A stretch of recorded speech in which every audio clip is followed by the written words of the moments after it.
Moi, quelque chose qui me scandalise, quelqu'un qui ne vient pas à l'église le dimanche parce qu'il a été à une fête le samedi. Bien-aimé, connais-toi toi-même comme se disent les philosophes. Moi, je vais rester toute une nuit debout. Dans une fête, si je suis à l'organisation, en train d'aller de gauche à droite, je finis la fête à 5 h du matin, je rentre chez moi à 6 h le temps de m'habiller, de me laver, de m'habiller, à 7 h je suis à l'église.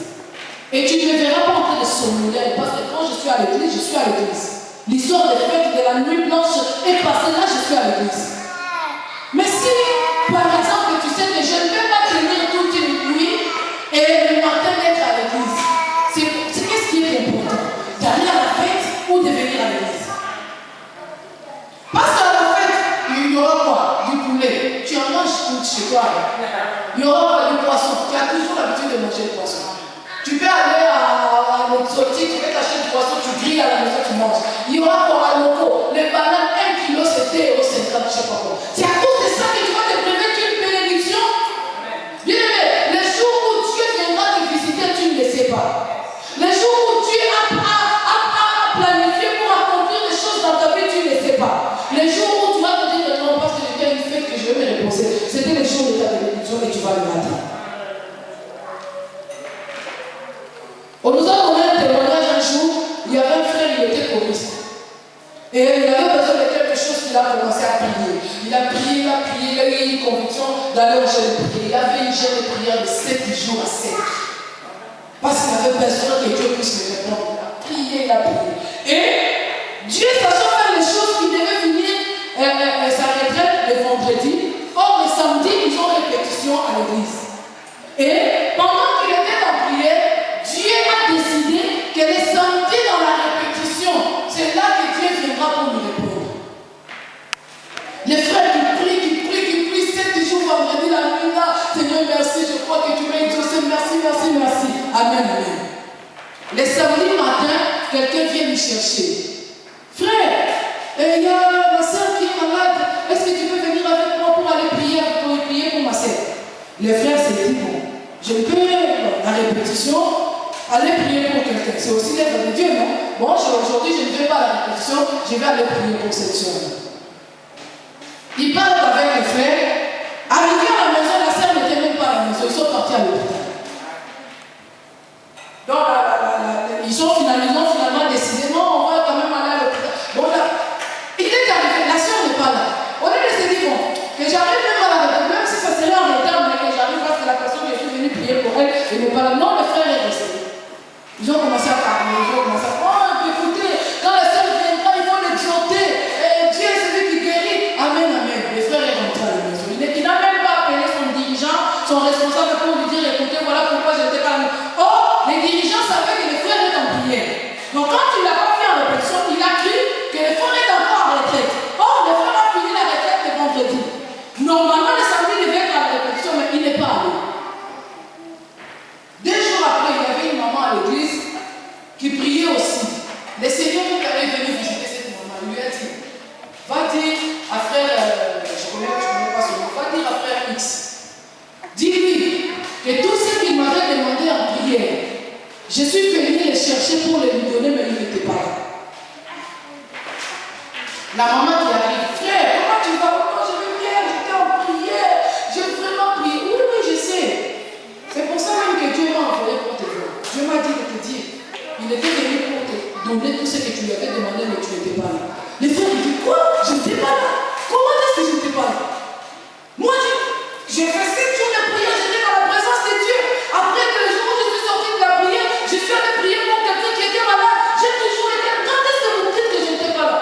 Les frères qui lui disent, écoutez, la maman qui lui dit, mon frère, moi je n'ai pas d'explication à te donner. Je suis juste venu te dire ce que Dieu m'a dit de te dire. Maintenant c'est à toi de voir où est-ce que Dieu t'attendait, où est-ce que tu ne t'es pas trouvé alors que Dieu t'attendait, c'est à toi de voir. Moi, je t'ai dit ce que Dieu m'a dit de te dire. Les frères ont commencé à réfléchir. C'est lui-même en colère, c'est quoi ce Dieu-là?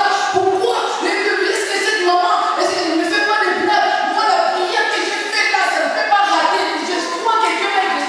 Oui, tu crois, oui. Ta foi a été honorée. Dieu t'a exaucé.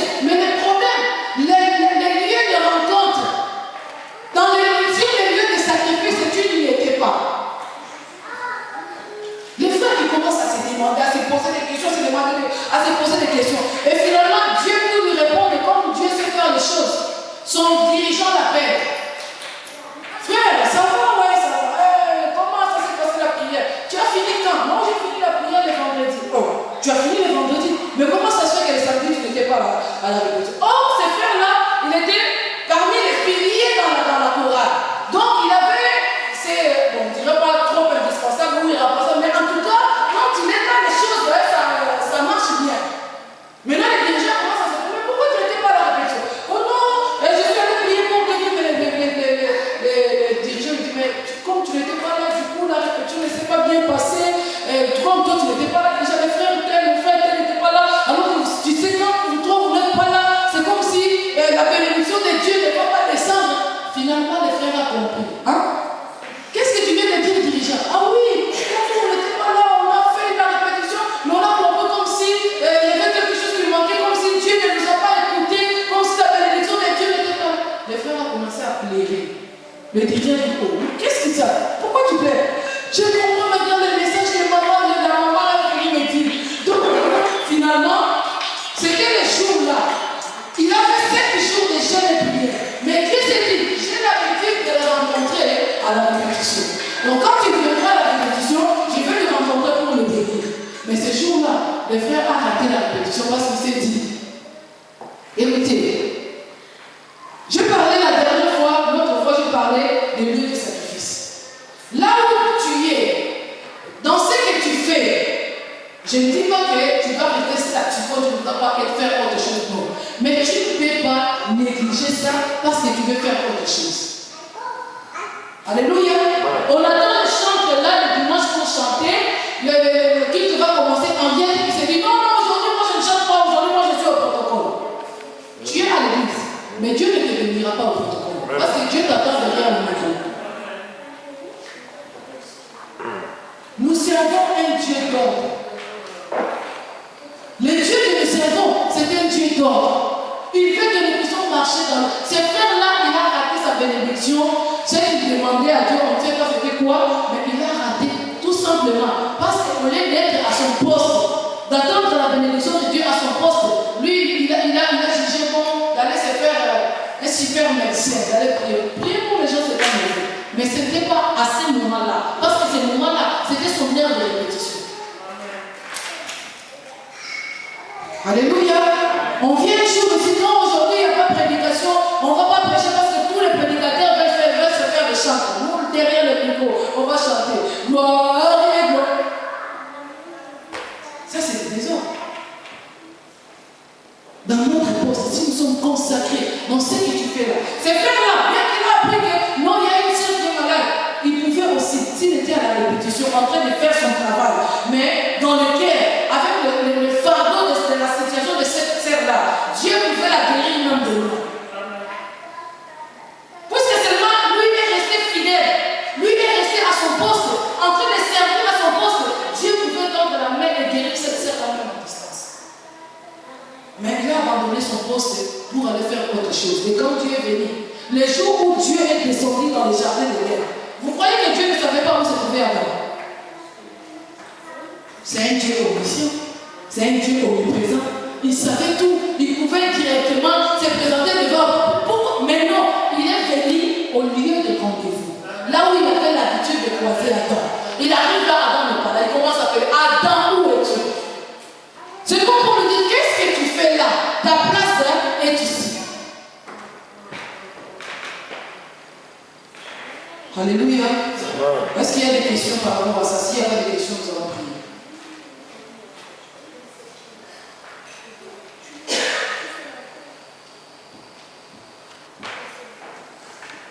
Nous avons parlé de la consécration. Est-ce que par rapport à notre consécration, nous avons des questions à poser?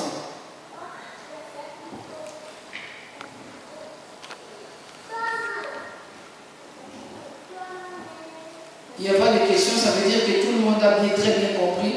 Maintenant, nous allons prier. Bien-aimés, pendant que j'étais en train de préparer ce message, moi, je me suis reproché les choses. Je me suis dit, ma consécration, ça pose problème. Donc, il y a quelques failles. C'est comme si j'ai raté une chose, c'est comme si j'ai loupé un truc. C'est comme si j'ai sauté des étapes. Donc, je dois revenir à la base. Je ne sais pas par rapport à ce que toi tu as entendu. Si tu te dis, voilà, je suis vraiment dans le foi, moi je suis très bien, je suis consacré au Seigneur, gloire à Dieu, tu vas tout simplement élever ta voix et tu vas remercier le Seigneur. Mais si tu sens en toi que quelque chose ne va pas, que tu ne fais pas les choses comme Dieu veut que tu les fasses, si tu sens en toi que ta façon de te consacrer au Seigneur n'est pas conforme à sa volonté, alors réponds-toi. Réponds-toi, tu vas demander pardon à Dieu. Et tu vas prendre un engagement ce soir. Tu vas renouveler ton engagement envers le Seigneur. Tu vas dire à Dieu, je ne vais plus être ce que j'étais il y a 2 minutes. Je ne vais plus être ce que j'étais avant d'entrer dans cette église. Si je fais de Dieu un décalage de la vie, maintenant Seigneur, je veux te faire de toi la priorité de ma vie. Si je suis laissé emporter par l'attitude des autres, si j'ai été influencé par la faiblesse des autres, maintenant c'est vers toi que je vais fixer mes regards. Élevons nos voix et commençons à prier. Alléluia.